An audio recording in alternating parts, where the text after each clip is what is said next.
Na po yan, dandahan lang hagod.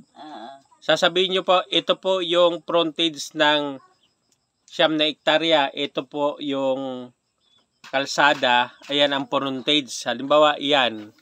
Papunta doon. Ayan, hanggang doon. Dandahan lang ang pag-video nyo para papuntang ganyan. Tapos, para walang oo, dandahan din ang pag-ikot nyo doon sa papunta doon sa sa area. Halimbawa, ito yung area po.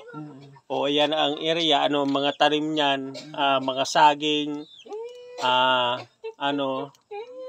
langka, saging, rambutan, 'yon.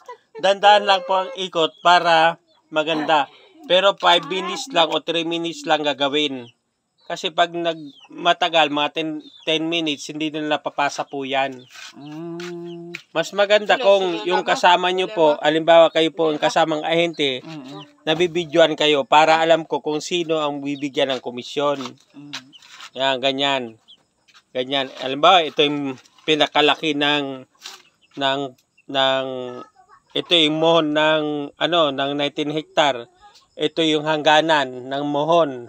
Yan po ang bibidyoan nyo pa ganyan.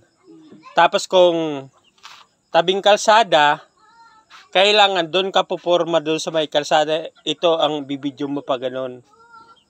Tapos ipapasa nyo na sa akin na nakuha nyo yung